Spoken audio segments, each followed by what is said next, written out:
Good morning, welcome to my YouTube channel. My name is David Okun. I've been talking about the cost of living. I'm looking at China to compare the country, reviewing a material to see how the cost of living as a crisis happened in China. And if you're watching this material, this video, watch it in conjunction with the other videos. It's a continuation of the other videos. And I have said elsewhere and also in China that one thing is responsible fundamentally for the cost of living crisis. That is this economic system of capitalism, which has become extreme globally, and also globalization is now harmonizing systems, including the systems of capitalism, including in China, where an extreme version of capitalism is now being practiced, such that privatization is now concentrating wealth into the hands of the few, taking this wealth away from the hands of many. This is causing a crisis, such as a crisis of the crisis of the cost of living, and with that, the solution will be moderating capitalism by strengthening the public sector to provide public service. And for example, in a country like Britain or America, there should be a minimum wage level increase. For example, maybe in terms of Europe and Britain, maybe we are talking about 30 pounds, 30 euro or $30 per hour. And also the benefit payment should also match minimum wage in that equivalence. And there should be specific reform which should be straightforward to help maximize income of people who live in poverty. And also there should be from the governments of the world, including in China, community projects to help family and members of the community how to manage their debts, how to manage their income, budgeting, and things like that. And also to improve conditions of providing healthcare, providing food, energy. And government should stop giving more money to the super rich, like energy company, who during the cost of living crisis are making more money. They say they're making more money than they know what to do to use the money for. The government, for example, the UK government, still giving billions, probably trillions of money in tax policy to the super rich. This is a form of violence, and it is backward. If we want peace, we need to change and learn culture. And in learning culture, we need to prioritize humanity. Abusing any section of society, of human society, is abusing the entire humanity, including the few who are actually super rich. If we destroy the many who are actually poor, work for living as of necessity, we ultimately, because of violence and poor understanding of humanity, will also destroy the rich. So there is nowhere to run for anyone. We need to work together, rich and poor, governments and the people, to make changes, including in China.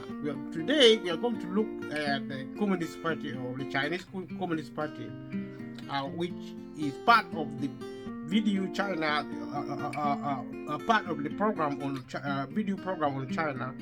We are watching this, watch it with the rest of the video which is on China.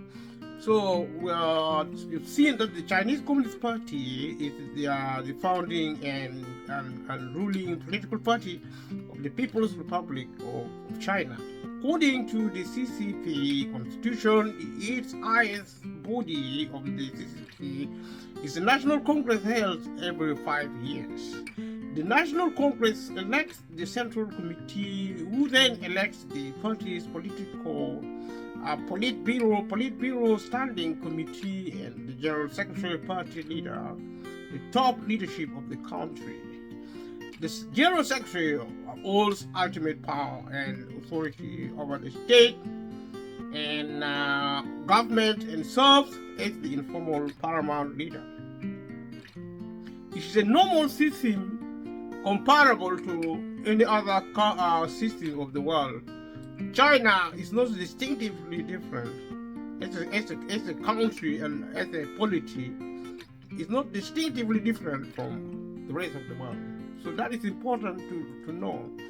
That is why, in the same way, when the cost of living operates in other parts of the world, it also operates in China.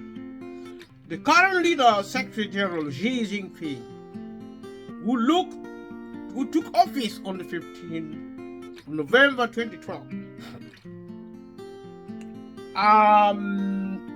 at the local level, the Secretary of the CCP Committee of the subdivision of outranks. The subdivision outranks the local government level CCP Committee Secretary of the provincial division outranks the CCP Committee Secretary of a provincial division outranks the governor, while the CCP Committee Secretary of a city outranks the mayor. This is the hierarchy, the bureaucracy within the polity of China. So the CCP is officially guided by socialism with Chinese characteristics, which Marxism adapted to Chinese circumstances. So looking at the government of China, we see a list of national leaders of the People's Republic of China. Xi Jinping, CCP General Secretary and President, President of China, Li Guang, Premier Prime Minister, Zhao Leji, Congress Chairman, Wang Wuning, CPPCC Chairman.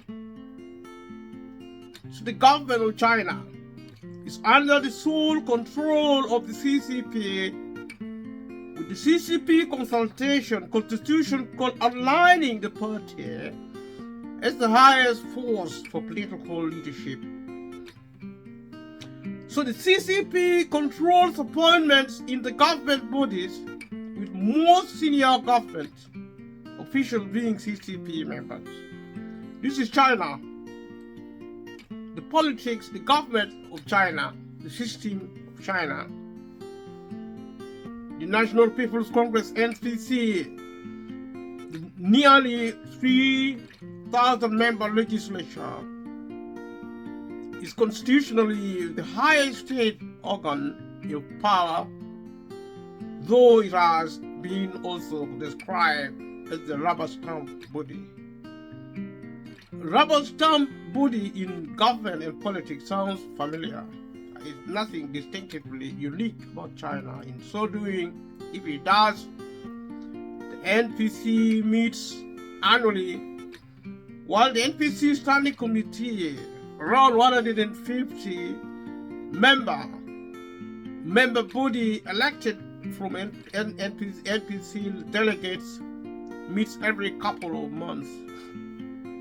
Elections are indirect and not pluralistic,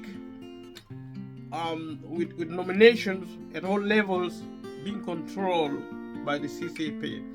Now, if there's non-plurality in election, it means there are only one party system.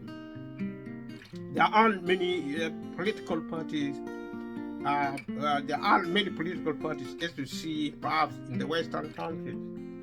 There is limited competition between different parties, political parties. More or less you find only one party is ruling the country. Leave a comment below if you think that is a good thing or a bad thing. The president is the ceremonial state representative elected by the NPC. The incumbent president is Xi Jinping, who is also the General Secretary, the CCP, and the chairman of the Central Military Commission, making him China's paramount leader. The premier is the head of government similar to Britain and similar countries, with Li Qiang being the incumbent premier. The premier is officially nominated by the president and then elected by the NPC, and has generally been either the second or the third ranking member of the Politburo Standing Committee, PSC. The premier presides over the State Council, China's cabinet, composed of 4 vice premiers, state councillors, and the heads of ministers and commissioners.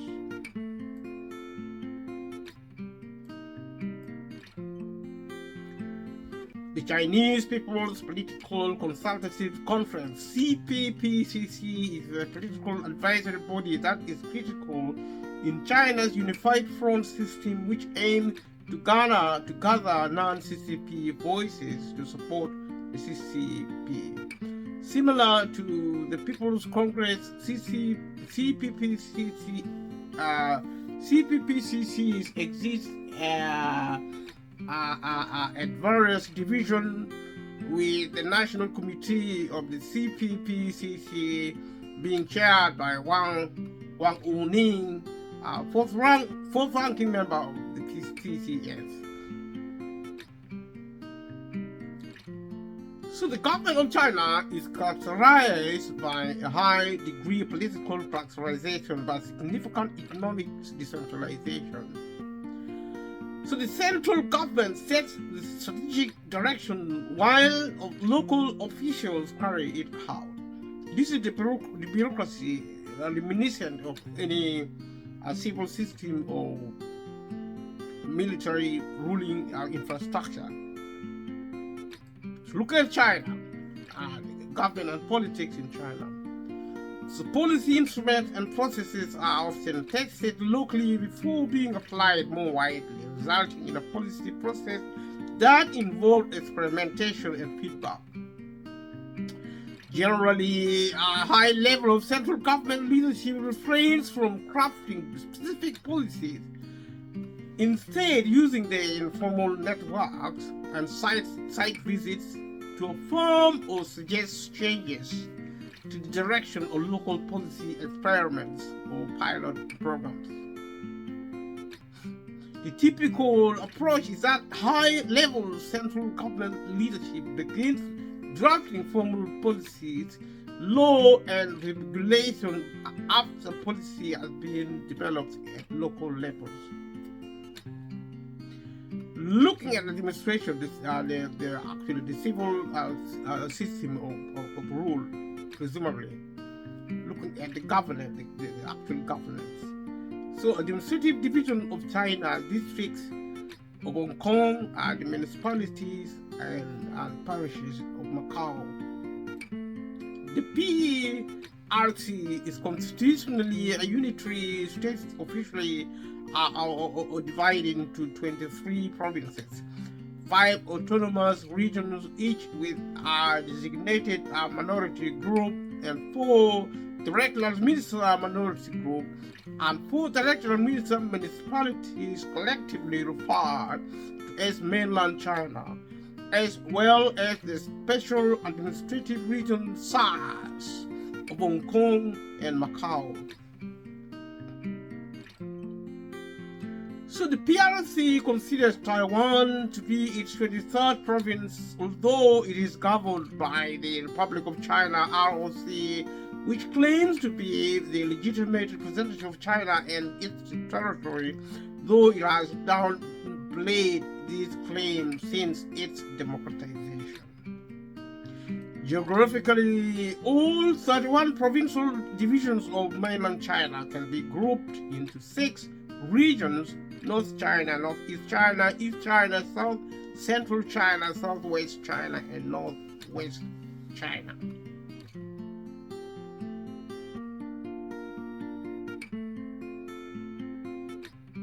So we can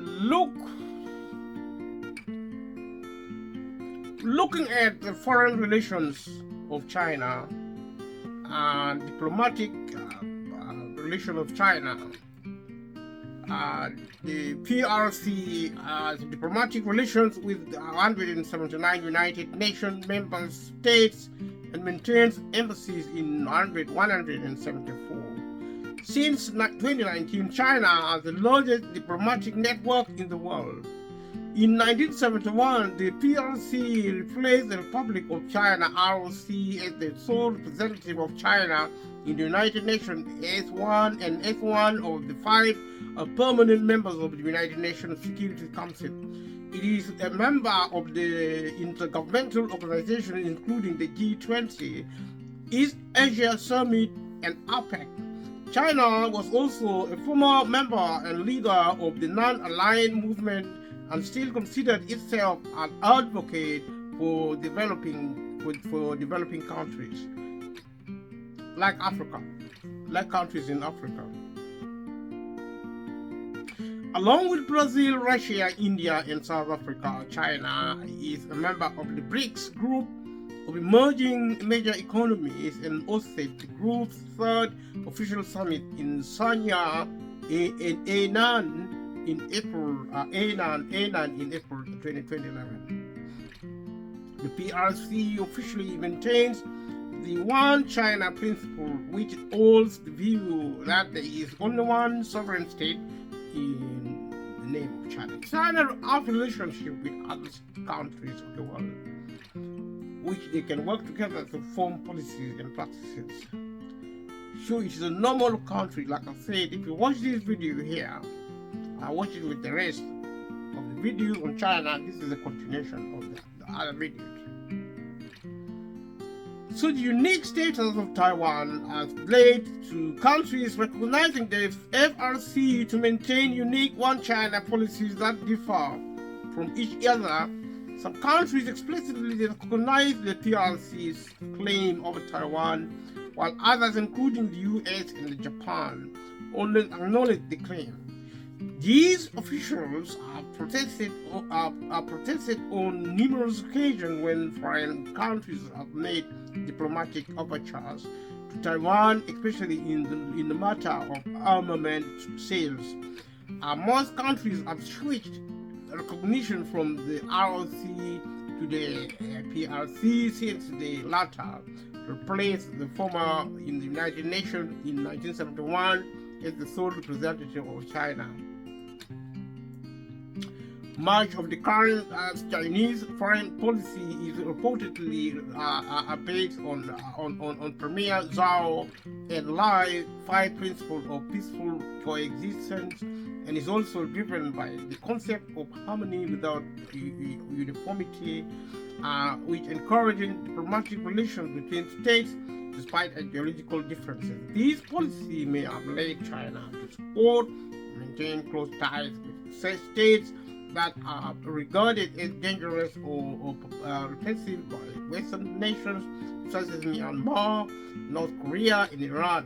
China has a close political, economic, and military relationship with Russia, and the two states are often vote in unison in the United Nations Security Council.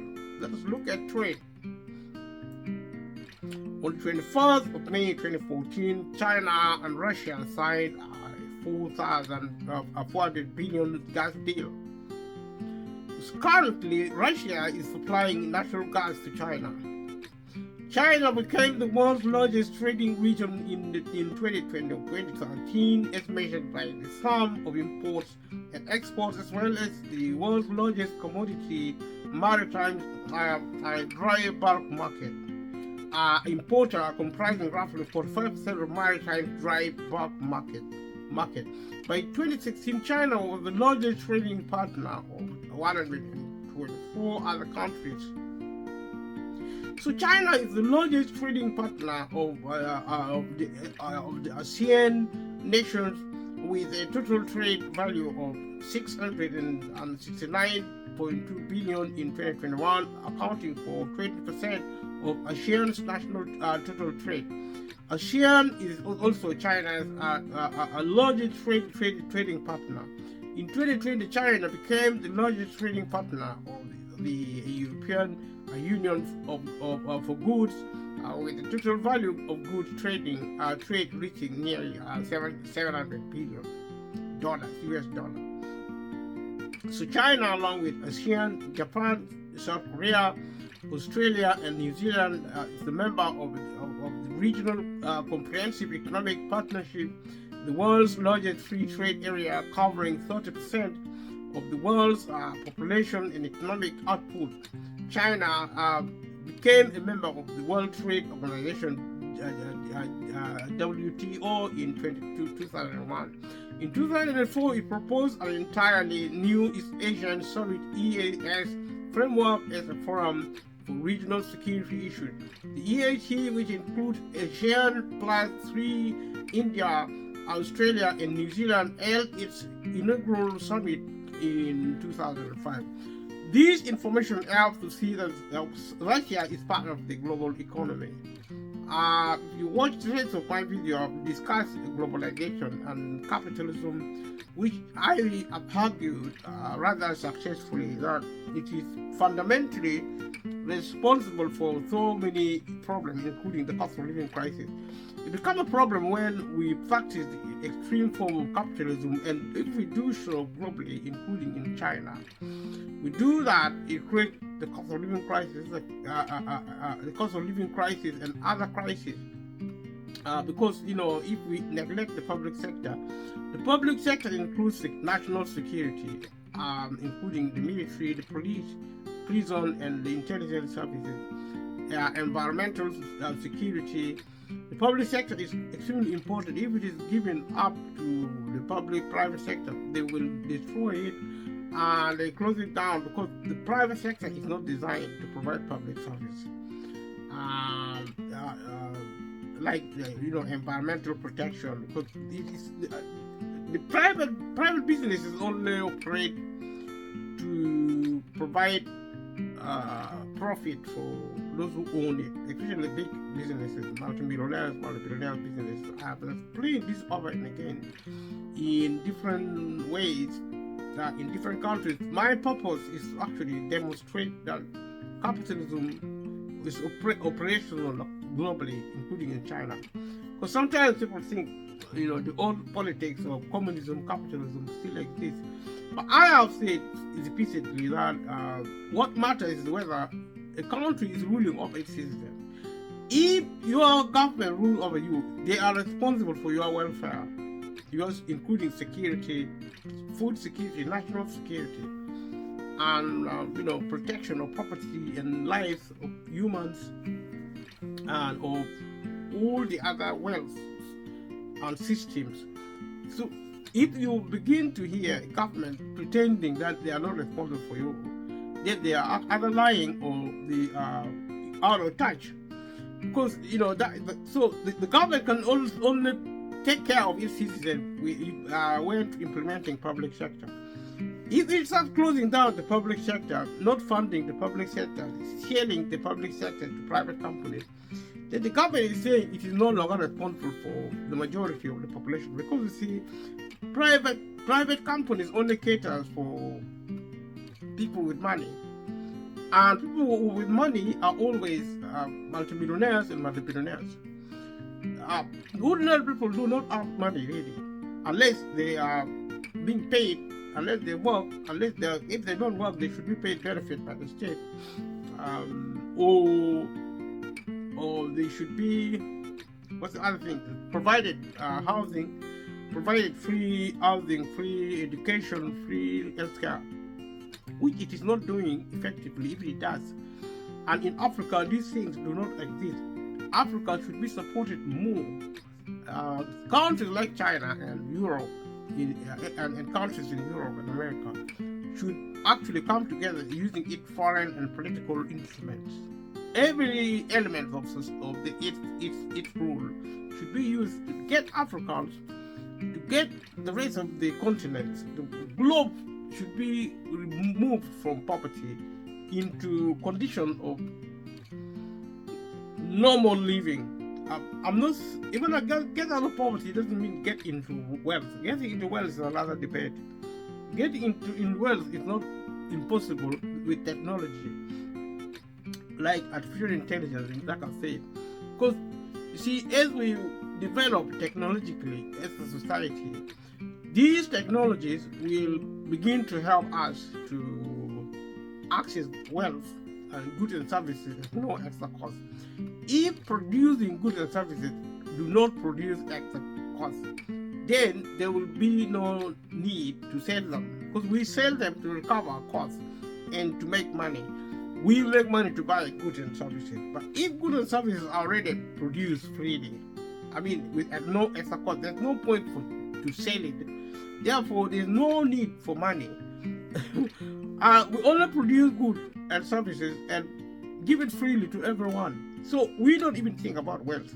Now, unless we decide to be violent as ruling classes, as slaves. Slaves are citizens who are ruled over. Citizens who rule over the other citizens are masters. So there are two types of citizenship, the masters and the slaves. If you work for a living, if you are not rich, then you are actually a slave. You're still a citizen. And the more money you have, the more liberty you experience. The less money you have, the more of a slave, the more you suffer. And this is a form of violence. And these conditions are responsible for the cost of living crisis. I have deliberately chosen the cost of living crisis to talk about it and link it, because see, the cost of living as a crisis is a symptom. It's a symptom of a major problem in society. It's a problem, policy failure, capitalism, extremism, and all the other factors are linked together. So, in the process of talking about the cost of living, I'm going to talk about different elements of situations which create problems generally. And I think this is important. So, if you haven't subscribed to this channel, support it, share with family and friends. Take it to your leaders, if you have leaders in your country. In China, take it to your local representatives, politicians, local community leaders. Let them watch the video. If you think it is important, still take it anyway, because they may find it important. If you are in Europe or America or Africa, take it to your member of parliament, to your politicians or religious leaders or any other leaders. Let them watch this video, because I think it is extremely important. It's plain development. It actually classifies development in terms of it classifies progress in terms of development and economy and culture. Culture simply means acknowledging humanity, prioritizing humanity to value it. And if this is done, then you're going to respect people. You don't enslave somebody you respect. You don't kill somebody you value. See, as simple as that. And this teaching should involve institutional learning in schools, at work, and in families, communities, everywhere we live, everywhere we don't live. We need to learn this so that we change the way we think, we change the way we treat other humans. Because you see, the reason we don't have peace is because of humanitarian crisis. Every time there's war, we are worried about people being killed. Their habitats, their homes being destroyed, their livelihood being destroyed. Things like healthcare being destroyed, healthcare system, education system. Sometimes there's a crisis like the COVID-19. It affects education, affects employment, and people fall into poverty because they're not working. So all these things are connected. But we are more managing of development aspect of our lives. What has failed significantly is the cultural element, the humanitarian aspect of it. We need both. We need development and humanity to actually, because development is for humanity. The purpose of development is actually to support humanity. So we are now focusing on development more than on humanity, as if the very purpose of humanity is to act support. It's like people are for wealth and power. That is what development represents. But that is, we got it upside down. It's like we're walking with our legs up. We're like upside down. We're walking with our head down and our legs up. We got the thing upside down. That's why our problem is almost intractable, if that is the correct word to use. We need now to get it the other way around. Turn it upside down. The right way around. That we consider humanity. Everything we do is actually to focus on your people. In customer service, I know we are saying that, but we are always paying lip service, because if the same employer who is teaching customer service is not paying its workers well, it's not really providing employment rights adequately. It's actually corrupt. Employers are very corrupt. They actually cheat customers. That is actually cultural failure. It has to be integrated as part of educational policy. Employers should be culturally enlightened, whether in China or in Europe, or in Asia, in other parts of the world. We need to really go back to school, at home, in our community, churches, at work, in learning institution, in training programs and institute. We need to really integrate the idea of culture into our developmental packages of training, of policy, of work and processes. I will be saying this over and again. It is very important. Let us go back to look at this information on China. From time to time, I will be collecting so that it makes sense to people who are viewing. Because you ask yourself, why are you talking about the cost of living? Because it is a symptom. It's like if you have headache, then probably you're sick. Then you go and do a test, medical test. Maybe you are suffering from stress, from anxiety, or from some other, like temperature is a symptom. So the cost of living is like a temperature, or like headache. If you have headache, it's a symptom of a deeper problem. So we need to pay attention to crisis, any crisis such as the cost of living. Pay attention to it, but we can focus on it in order to solve the problem. But what I'm saying, the best way to solve the problem of the cost of living crisis is for the government to strengthen the public sector, public policy, and also apply public sector and provide public services. For example, the cost of living is an income issue mainly, because people are actually paid low. People on low income suffer the most actually. The lower income you have, the more you suffer the cost of living crisis. I've been repeating this point. Been looking at the resources of society, including in China, and see the condition of the Chinese people and their country, and drew the same conclusion consistently, that the cost of living is a policy failure, it's educational failure, it's a cultural failure. If we bring all this together and start developing, some of the solutions are actually immediately investing in the public sector, in the public service, increasing the minimum wage if people work, paying benefit if people don't work, including in Africa, Asia, and other parts of the world. It should be a global effort. China talking to the rest of the world negotiating. Instead of fighting all the time, let us talk to deal with poverty. Let us talk about poverty. 50% of our political life should be talking about poverty, to get people out of poverty now. And then start talking about other things like stopping the war in the world.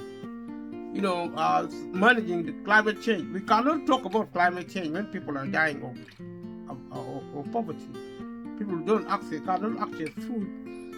They cannot access housing. They cannot access education or healthcare. They cannot access food or energy or water. We can't do that, and that's why I'm talking about this. People who value this should make sure their members of parliament see this video. If you think it is useless, still give it to your leaders, give it to your MP. If you have children, if you are an adult, give it to your children. Encourage your children to watch this. Tell them the video is useless, but it is important. You tell your children, if you are an adult or your friends or family, say, I say the video is really important. People should watch it, even though you think it is not. Say, because I said it. It trust me. This video is good, so people should promote it and use it for improving our society. So let's look at China. China became member of the World Trade Organization, WTO, in 2001. In 2004, it proposed an entirely new East Asia Summit EAS framework as a forum for regional security issues. The EAS, which include ASEAN plus 3 India, Australia, New Zealand, held its inaugural summit in 2005. China has had a long and complex trade relationship with the United States. In 2000, the United States Congress approved permanent normal trade relations (PNTR) with China, allowing Chinese export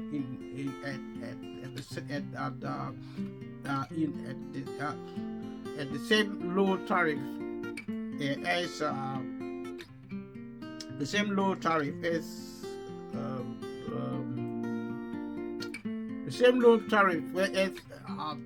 as goods from most of other countries. So China has a significant trade surplus with the United States, one of its most important export markets.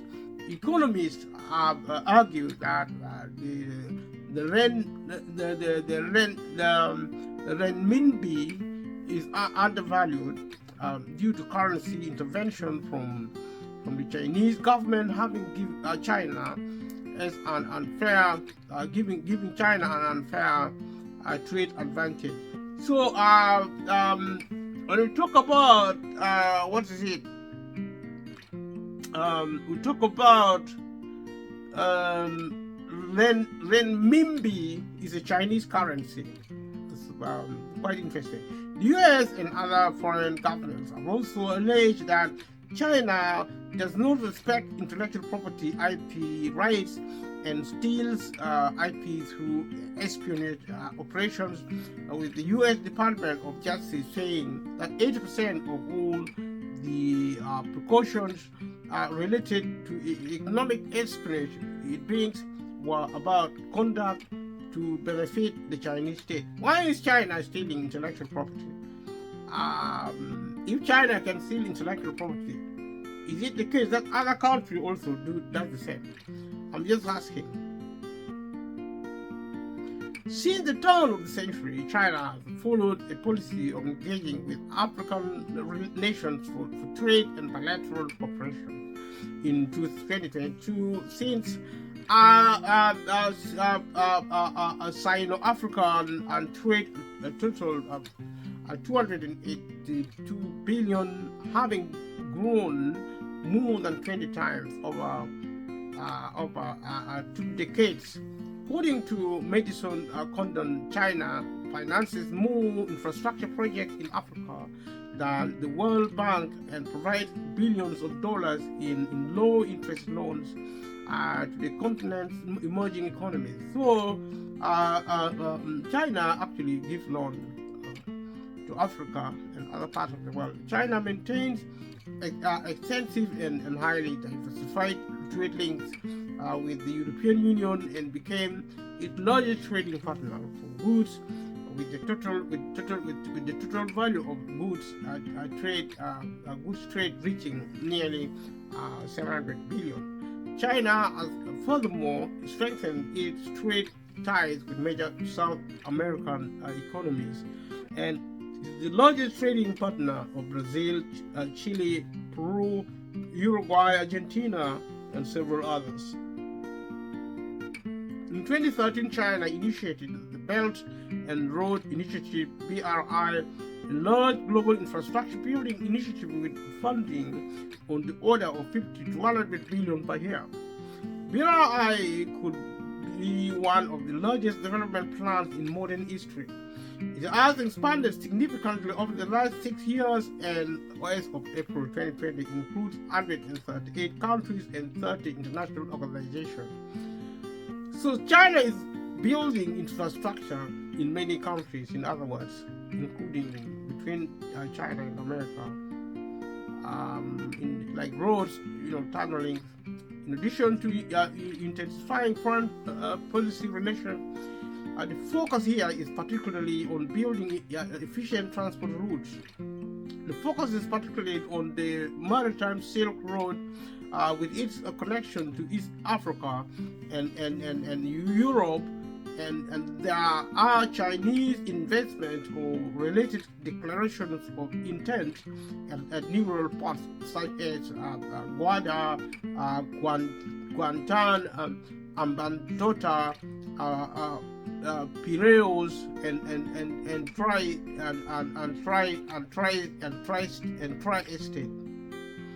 and Trieste. However, many of these loans made under the Belt and Road Program are unsustainable, and China has faced a number of calls for debt relief from debtor nations. The credit system is wrong at every level, especially when you're dealing with public sector infrastructure like roads, and these should have been provided by the state using taxation or other form of revenue generation. But the credit system should be shut down globally because it's not necessary. It doesn't make sense because you can tax the rich and build public facilities like roads, infrastructure, and capital. As simple as that. And Africa, because Africa is poor, global government, developed government should not give loan to Africa, should give grants only. And African government should tax the rich in Africa, and corruption should be a global number one priority for global government, world governments to eradicate, especially in Africa. Territorial dispute, looking at territorial dispute of the People's Republic of China. So we are listing wars, different wars involving the People's Republic of China and cross-strait relations. A map depicting territorial disputes between the PRC and neighboring states. For a larger map, see here, ever since its establishment, the PRC, so ever since its establishment, the PRC has claimed the territory is governed by the Republic of China, ROC, a separate political entity today commonly known as Taiwan, as a part of its territory. It regards the island of Taiwan as its Taiwan province, Kinmen and Matsu as part of Fuji province and islands, and ROC controls in South China. She is a part of Hainan province and Guangdong province. These claims are controversial because of the complicated cross-strait relations with the PRC, treating the One China principle as one of its most important diplomatic principles in dealing with other countries.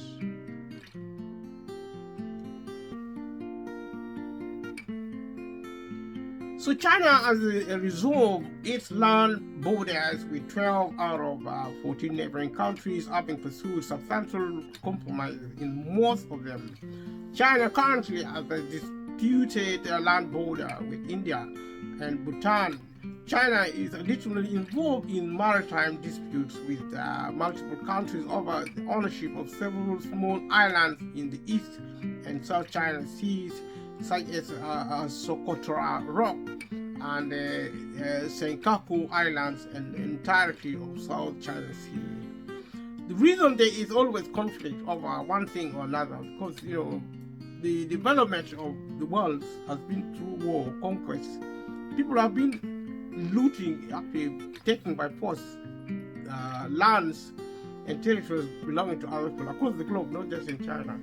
So now, as we begin to try to bring peace, people now begin to, believing that there is human rights, there is justice, there is fairness, because we advocate them as states. No, countries who are feel they are on the receiving end of imperialism or colonialism are now trying to ask back what was taken from them, and this is now creating these disputes, and this is a form of violence which is a result of cultural failure, which should be reversed, and justice needs to be actually implemented. Justice processes should be implemented to bring peace. Peace will bring actually happiness, like I said, and also the fundamental strategy to survive. Without peace, we are going to go extinct. So let's look at the socio-political issues and human rights. Human rights in China, we call social welfare in China, election in China, censorship in China, and Uyghur genocide, for example. We look at that much in memory of Chinese Nobel Peace Prize laureate Liu Xiaobo, who died of organ failure while in government custody in 2017. These are some of the incidences involving human rights in China. So the situation of human rights in China has attracted significant criticism from a number of foreign governments, foreign press agencies, and non-governmental organizations alleging widespread civil rights violations such as detention without trial, forced confessions, torture, restrictions of fundamental rights, and excessive use of the death penalty. Since its inception, Freedom House has ranked China as non-free in its freedom in the world survey, while Amnesty International has documented the significant human rights abuses. The Constitution of the People's Republic of China states that the fundamental rights of citizens include freedom of speech, freedom of the press, the right of a fair trial, freedom of religion, universal suffrage, and property rights. I've discussed these issues in the other videos, including why people rule over one another. And if we continue to rule over other people, the ruling class, the class of people who have been consistently ruling over other people, there will be no peace. And if we begin to learn the value of humanity, if you value somebody, you don't rule over them. They are your friends, they are your family. They are your member of human family, you don't rule over them. So rule is actually taken for granted, and rule is the fundamental causes of lack of peace in the world.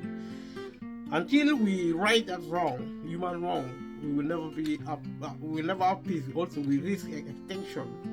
We are going to be wiped out because of violence. Wars will increase. However, in practice, these provisions do not afford significant protection against criminal prosecution.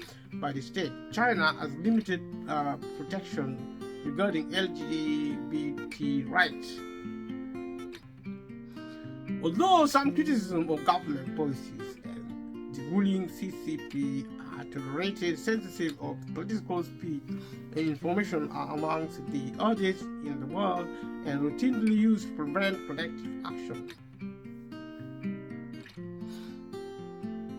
China also has the most comprehensive and sophisticated internet censorship regime in the world, with numerous websites being blocked.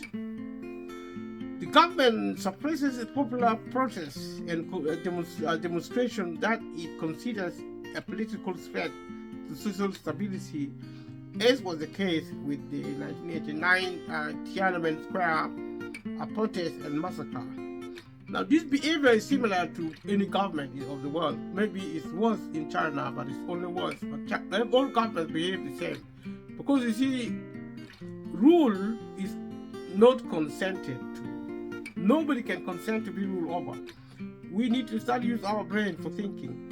You see, our brains are not set there for decoration. We use it for thinking. If you think carefully, nobody would allow anybody to rule over them unless they are not thinking right. Even if people say rule over us, you start ruling over them, they're going to resent. This resentment will create instability. So, if rulers have invested in the ruling estate, they have to protect it. That's why they are national security, they are other form of security. But it focus centers around the system of rule around the government.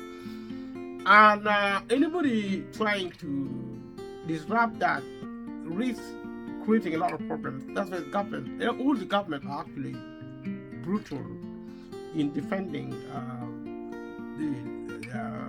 the system of rule.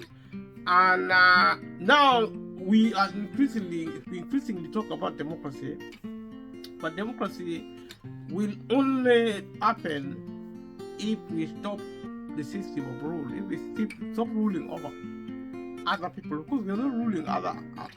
But we can rule other after animals, because if animals actually begin to ask for their independence, we may also negotiate with animals so that they can get their independence from us.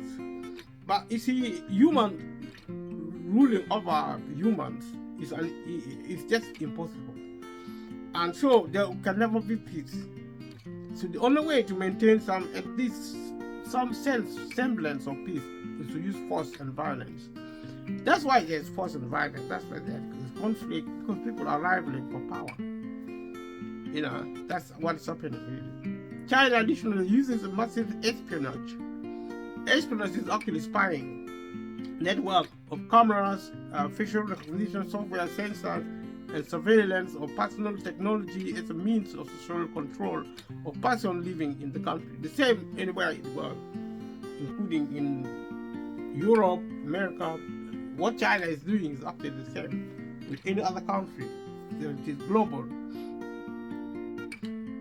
Xi Jinping, China, has been accused of committing genocide against Uyghurs and detaining more than 1 million Uyghurs and other ethnic minorities in camps. I mean, if you look the way ethnic minorities are treated everywhere in the world, if you look the way poor people are treated around the world, that is actually poverty. Poverty being created under capitalism is a form of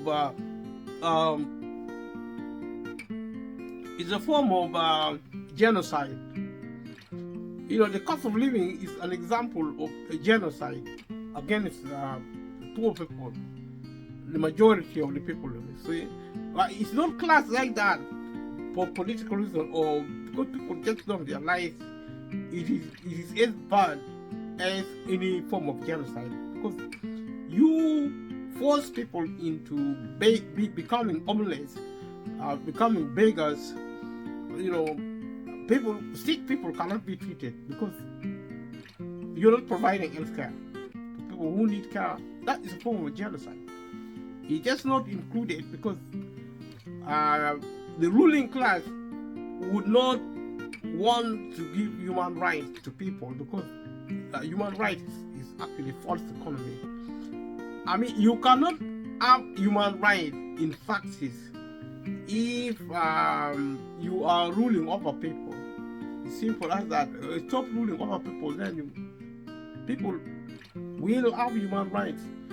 But don't take it from me, because if we stop rule now, if we shut down the government now, there's going to be such chaos as we have never before seen, because we are so used to being ruled over. We don't even know the government is ruling over us unless you think carefully. Because ourselves citizens, we take everything for granted. So if the government refuses to provide healthcare, we are confused and we are lost. We don't know. We have no clue. We don't know what to do.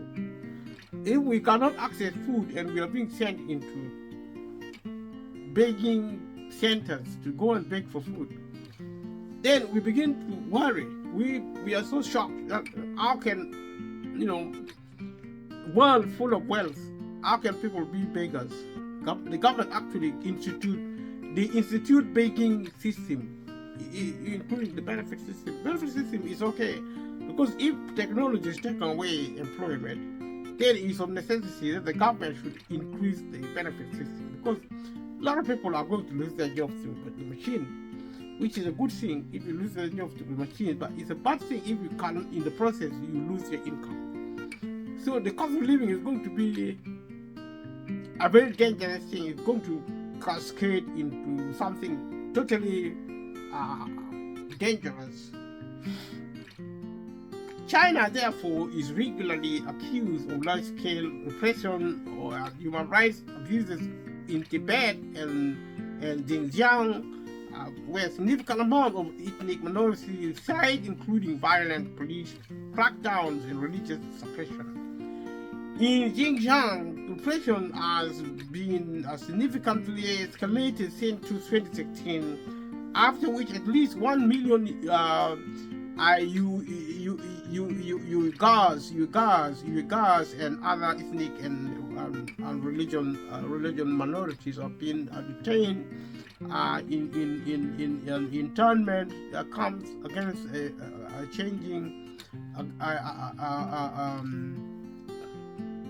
aim at changing the political thinking of detainees, their identities and their religious beliefs. Detention camps is going to increase globally. We are seeing now in the Middle East, we're seeing around the world, every time there is conflict, there is camps. There are concentration camps. It's going to be a feature of modern society going forward. If there is no war, then there is climate change and its impact of flooding. Then there are crises such as COVID-19, there are crises such as the cost of living crisis. All these crises are going to accompany capitalism, and directly or indirectly is being associated with wealth, with rule and violence, and even neglecting the climate, abusing the climate is actually a form of violence by the state, which is actually is the manufacturer of violence in society. And therefore there are going to be more and more concentration camps globally. This is just the beginning. You see, in Israel, people are being taken into camps. In Ukraine, people are being taken into camps. Some people in the UK are being taken into Rwanda. They are going to go into concentration camps, and that is going to be a pattern of relationship with the government. With the crisis, the cost of living, government is already taking people into concentration camps because people do not have money to pay bills like energy. Sooner or later, the government are going to open feeding centers. Those are concentration camps. They may call it something else but concentration camp because people are concentrated there, and it is a camp. And the reason may vary. People are going to concentration camps to look for food, look for shelter, It's happening in the UK now. Food bank is a form of concentration camp. People go there to get food. They still come back from this concentration camp. They don't stay there. Now there's another concentration camp involving fuel bank. All these are evidence of violence by the state, which is going to get worse. The government actually refusing to run the public sector to support the majority of the population. This is actually supposed to weaken the majority of the population. Actually, also, it is going to start killing people. Whether the government intended or it is reckless, we can choose which way to look at it. Shutting down the public sector is people are going to die because people will lose their jobs to technology or to collapsing economy. If you lose technology, it's even better. At least that will be better because technology will create good and services. But don't take my word for it. If the government continues to be violent, it's going to even refuse to produce goods and services so that people can starve to death. And then you may ask, is the government savage? The answer is yes, because if it wasn't, it wouldn't be ruling over other people. The government, the purpose of the government, what is it doing is to rule over other people. And rule means slavery. Slavery is savagery. And people are just used to it. And we don't call it savagery because we don't really realize that. We are made to believe that we are special, we are citizens, but how can we suffer the cost of living crisis if we are citizens? How can we be sent to food banks and fuel banks to pay food and energy, to beg money from the government if we were citizens? Citizens don't pay taxes. We pay taxes, we pay poll tax, we call it different names. In some places they call it council tax. They call it different things, but they are poll tax. They are actually tax on your existence. You exist, therefore you are taxed. They tax you to the bone. Tax your money if you work. They tax all of it. If you go to shop, they tax you some more VAT. They tax you anything taxable. They just tax it. That is a form of slavery, and the sooner we realize it, because if we are to negotiate with the government as citizens, we need to know our statuses so that we begin to request the government to stop and start devaluing humanity. We need to come together as a society and start learning how to respect people. If you respect people, you don't rule over them, and you don't really treat them like dogs, or even dogs are even treated better. I mean, the dogs of multimillionaires are fed on organic food, and the food they eat, you cannot even ask for the prices. I mean, the clothes they wear, the beds they live, they sleep, the houses they live in. The poor people can only imagine. Even some rich people don't live as well as dogs of some rich people. So that's the world we live in. So in Xinjiang, repression has significantly escalated since 2016, after which at least 1 million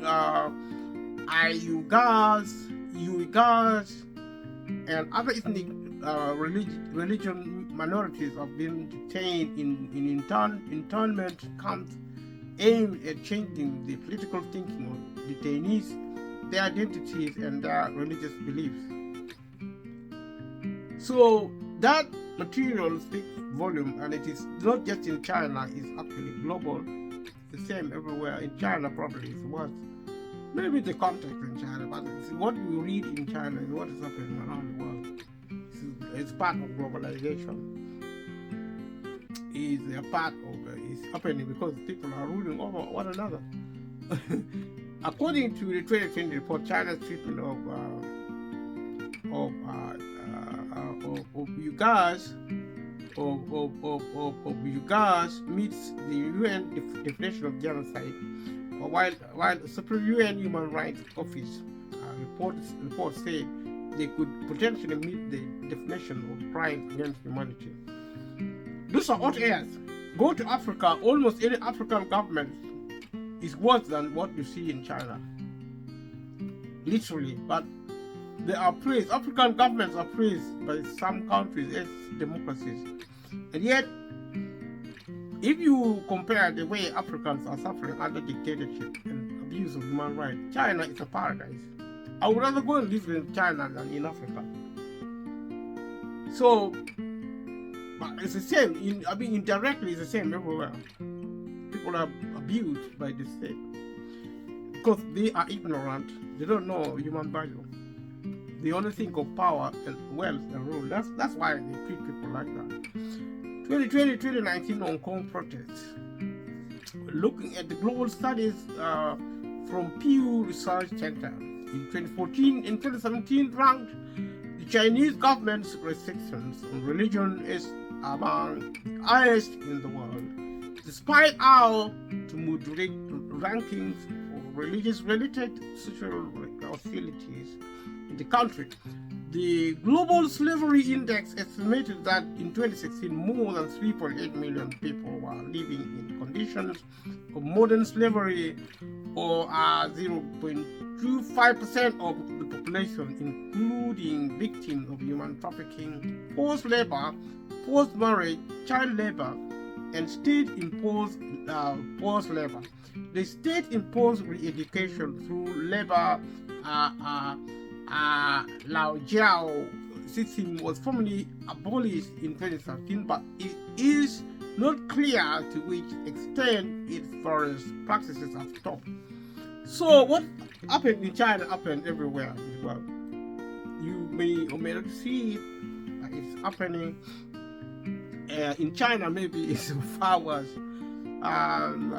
The Chinese penal system also include the much larger reform through labor Laogai system, which includes labor prison factories, detention centers, re-education camps, and Laogai Research Foundation has estimated in June 2008 that there were nearly 1,422 of these facilities, though he cautioned that this number was likely underestimated.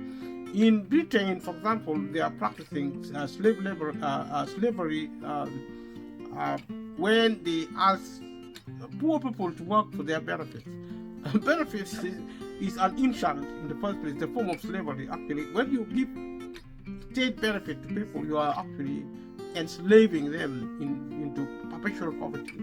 When you don't pay enough minimum wage, you are actually abusing your slaves, because you keep them into slavery in perpetual poverty.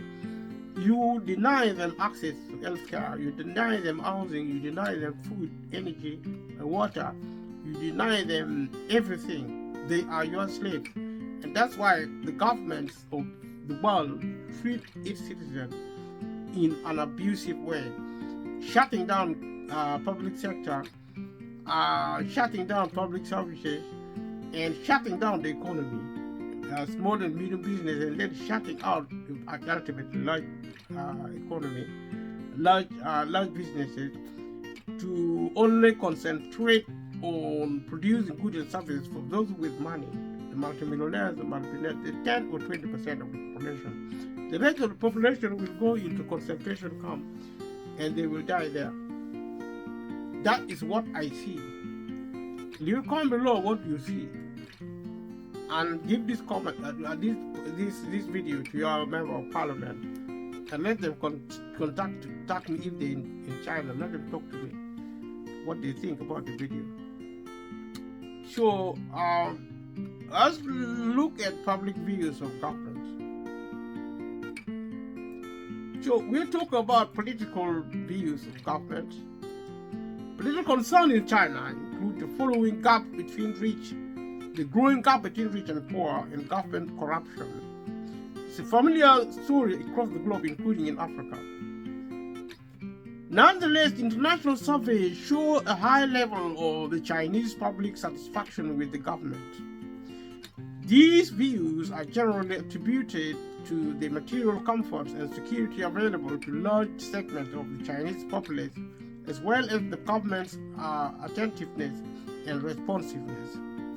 According to the World Values Survey 2017-2020, 95% of Chinese respondents have a significant confidence in their government. Confidence decreased to 91% in the survey 2021 edition. A Harvard University survey published in July 2020 found that citizen satisfaction with the government had increased since 2003, also rating China's government as a more effective and capable than ever before in the survey's history. So we are looking at the military system of China. People's Liberation Army and paramilitary forces, the Chengdu J-20 fifth generation stealth fighter. The People's Liberation Army (PLA) is considered one of the world's most powerful militaries and has rapidly modernized in the recent decades. It consists of the ground force PLA-GF, the Navy Plan, the Air Force PLA-F, the Rocket Force PLA-F, and the Strategic Support Force PLA-SSF. It's nearly 2.2 million active duty personnel, is the largest in the world. The PLA holds the world's third largest stockpile of nuclear weapons and the world's second largest navy by tonnage. China's official military budget for 2022 total $230 billion, 1.45 trillion yuan. And the second largest in the world, though SIPRI estimates that its real expenditure that year was $292 billion. The world is preparing for war against humanity. The dangerous weapon being created is to fight humanity. It's not to fight an alien are not invading the earth. We are preparing to fight one another, and let us pray that wars do not erupt between the worlds, because we are stockpiling dangerous weapons more and more, not just in China, everywhere else. So we need to learn our culture quickly. You don't kill people. You don't really prepare for killing people. To wipe humanity off the surface of the earth. It's called psychopathy. So we think people are actually have brains. They don't. Psychopathy. According to SIPRI, its military spending from 2012 to 2021 average of $215 billion US dollar per year, 1.7% of GDP behind only the United States and US dollar, $734 billion per year, or 3.6% of GDP. The PLA is commanded by the Central Military Commission, CMC, of the party and state, though officially two separate organizations. The two CMCs have an identical membership, except during leadership transition period, and effectively function as one of the organizations. If you watch the rest of the video on China, which this is a continuation, I talk about the power behind the ruling class is militarism. The military, the police, prison, and all other infrastructure of force and violence. There is no consent, there is no peace for the wicked. The chairman of the CMC is the commander-in-chief of the PLA, with the official also generally being the CCP General Secretary, making them the paramount leader of China. Let's look at the economy of China. For economic history of China, see economic history of China before 1912, economic history of China 1912, 1949, economic history of China 1949 up to the present day. China as the second largest economy. China as the world's second largest economy in terms of nominal GDP, and the world's largest in terms of purchasing power parity (PPP). As of 2022, China accounts for around 18% of the global economy by nominal GDP. China is one of the world's fastest growing major economies, with its economic growth having been almost consistently above 6% since the introduction of economic reform in 1978. So, according to the World Bank, China's GDP grew from $150 billion in 1978 to $17.96 trillion by 2022. Of the world's 500 largest companies, 142 are headquartered in China. China was one of the world's foremost economic powers throughout the arc of East Asian and global history. The country had one of the largest economies in the world for most of the past 2 millennia, during which it has seen a cycle of prosperity and decline. Since economic reform began in 1978, China has developed into a highly diversified economy and one of the most consequential players in international trade. Major sectors of comparative strength include manufacturing, retail, mining, steel, textile and automobiles, energy generation, green energy, banking, electronics, telecommunications, real estate, e-commerce, and tourism. China has 3 out of the 10 largest stock exchanges in the world: Shanghai, Hong Kong, and the Shenzhen, that together have a market capitalization of over $15.9 trillion US dollar as of October 2020. China has 4 Shanghai, Hong Kong, Beijing, Shenzhen out of the world's top 10 most competitive financial centers, which is more than any other country in the 2020 Global Financial Index. So China and other major developing economies with GDP per capita and the purchasing power parity in 1990, between 1990 and 2013, the rapid economic growth of China is regular apparent. Modern day China has been described as an example of state capitalism or part state capitalism. In 1992, Jiang Zemin termed the country a socialist market economy. Others have described it as a form of Marxism-Leninism adapted to coexist with global capitalism. The state dominates in strategic pillar sector, such as the energy production and heavy industry, but private enterprise has expanded enormously with around 30 million private business recorded in 2008. According to official statistics, privately owned companies constitute more than 60% of China's GDP. China has been the world's largest manufacturing nation since 2010, after overtaking the US, which had been the largest for the previous 100 years. China has also been the second largest in high-tech manufacturing country since 2012, according to United States National Science Foundation. China is the second largest retail market in the world, next to the United States. China leads the world in e-commerce, accounting for over 37% of the global market share in 2021.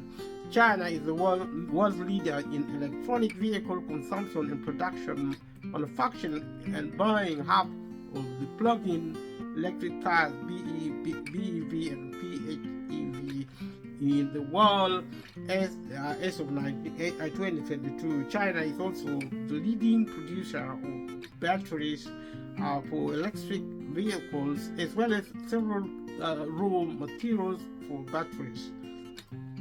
Long heavily relying on renewable energy sources such as coal. China's adaptation of renewable energy has increased significantly in recent years. Energy has increased significantly in recent years, with their share increasing from 26.3% in 2016 to 31.9% in 2022. China has been criticized on numerous occasions for falsifying its GDP figures and figures of other economic indicators. It has also admitted to have released false GDP figures. Look at wealth and income inequality in China. Shanghai World Financial Center, Jinmao Tower, and Shanghai Tower,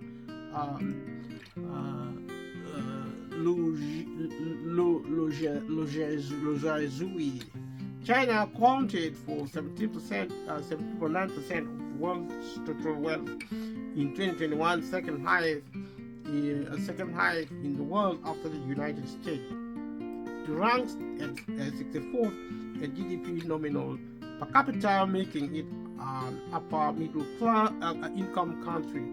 Though China used to make up much of the world's poor, it now makes up much of the world's middle class.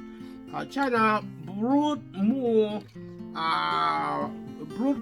people out of extreme poverty than any other country in history. Between 1978 and 2018, China reduced extreme poverty by 800 million.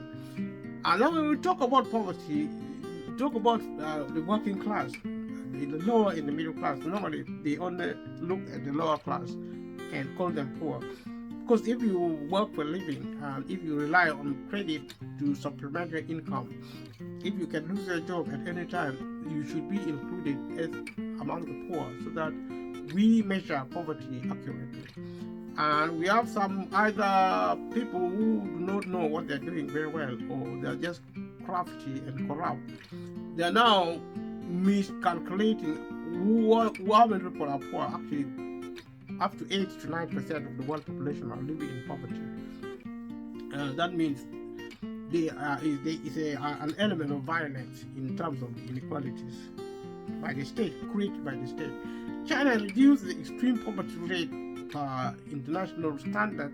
It refers to an income less than 1.90 per day, from 88% in 1951 to 1.85% by 2013. The portion of people in China living below the international poverty line of 1.90 per day dollars at 2011 PPP fell to 0.3% in 2018, from 66.3% in 1999. There's a problem in measuring poverty, also classifying population as being poor or rich, because everybody who works for living is poor anyway.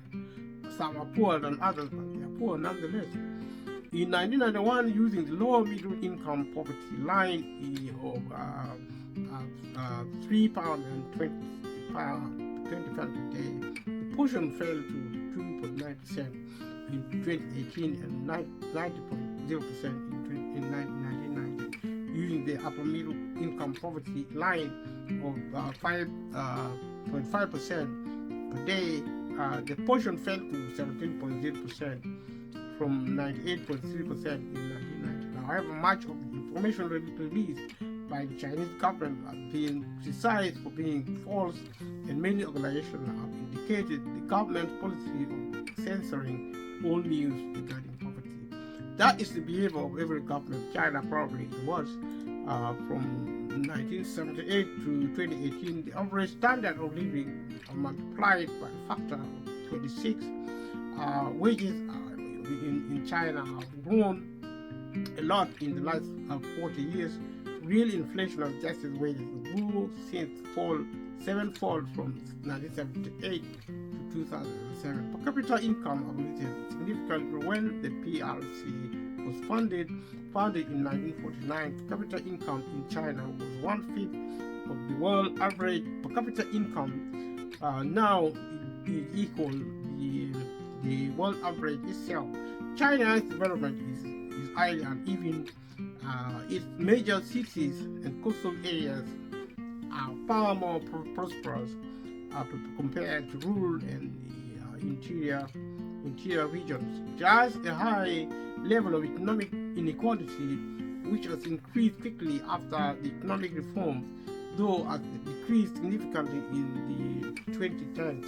In 2019, China's Gini coefficient was 0.0382 according to the World Bank. That's why there's a cost of living crisis in China. Because what creates inequality is actually weakening the public sector to provide public service. In China, it seems that the public sector actually provides, I don't know what it provides, because maybe other factors also contributing in China. Because China, in principle, should have less poor people actually, in terms of people who languishes in abject poverty, because I think it has a stronger aspect of public sector. Unless its public sector operates, but actually the income factor is the problem in China, because I believe China's public sector is very big, but it is big in terms of its preponderance in structuring the economic system. But in terms of providing income for the majority who need maybe good pay or in one way or the other, probably it falls short. That's why there might be incident of the cost of living crisis, but say the cost of living incident should be more moderate in China because of the way it manages its economy. It's worse in the West because of the ultra approach they provide when running capitalism as an economic system. As of April 2023, China was second in the world after the United States in total number of billionaires and total number of millionaires, with 495 Chinese billionaires and 6.2 million millionaires. In 2019, China overtook the United States as the home of the highest number of people who have a net personal wealth of at least 110,000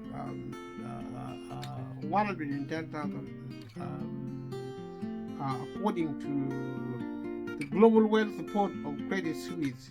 According to the Hurun Global Reach list 2020, China is home to 5 of the world's top 10 cities: Beijing, Shanghai, Hong Kong, Shenzhen, and Guangzhou in the first, third, fourth, fifth, and 10th spots, respectively, by the highest number of billionaires, which is more than any other country. China had 85 female billionaires as of January 2021, 2/3 of the global total, and meted 24 new female billionaires in 2020. China has had the world's largest middle class population since 2015, and the middle class grew to a size of 400 million by 2018. China in the global economy, so to speak, the largest economies by GDP in 2023. China is a member of the WTO and is the world's largest trading power with a total international trade value of US dollar 6.3 trillion in 2022. China is the world's largest exporter and second largest importer of goods. Its foreign exchange reserve reached $3.128 trillion as of December 2022, making its reserve by far the world's largest. In 2022, China was among the world's largest recipient of inward foreign direct investment at FDI, attracting 180 billion US dollars, though most of these were speculated to be from Hong Kong. In 2021, China's foreign exchange remittances were 53 billion US dollars, making it the second largest recipient of remittance in the world. China also invests abroad with a total outward FDI of 62.4 billion US dollars in 2012, and a number of major takeovers of foreign firms by Chinese companies. China is a major owner of US public debt, holding trillions of dollars worth of US Treasury bonds. China's undervalued exchange rate has caused friction with other major economies, and it has also been widely criticized for manufacturing large quantities of counterfeit goods.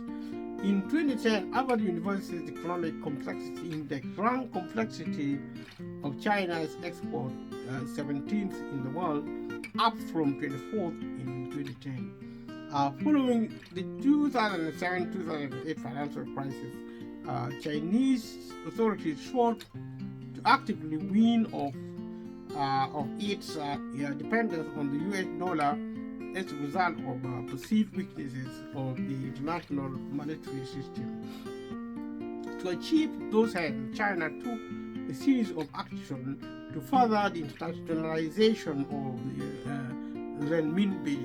In 2008, China established the dim sum bond market and expanded the cross-border trade RMB settlement pilot project, which helped establish pools of offshore RMB liquidity.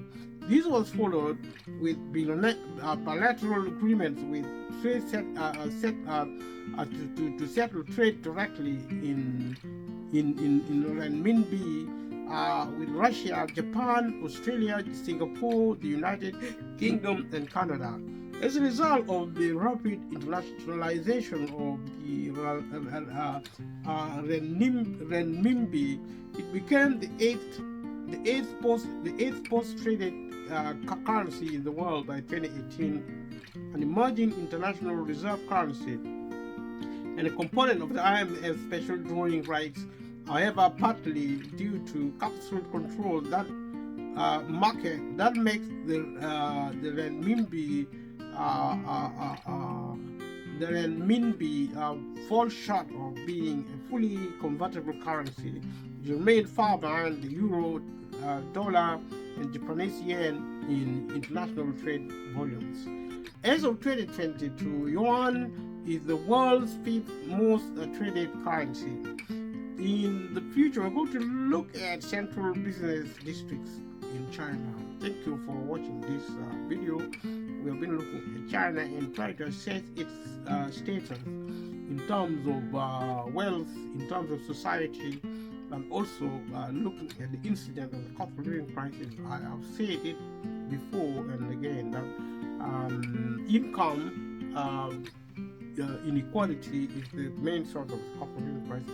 Cost of living crisis is a symptom of a deeper problem of economic inequalities and poverty among the many the working class, in the middle and lower class. Whether you know it or not, that is your status. Because if you work for a living, you are a poor person.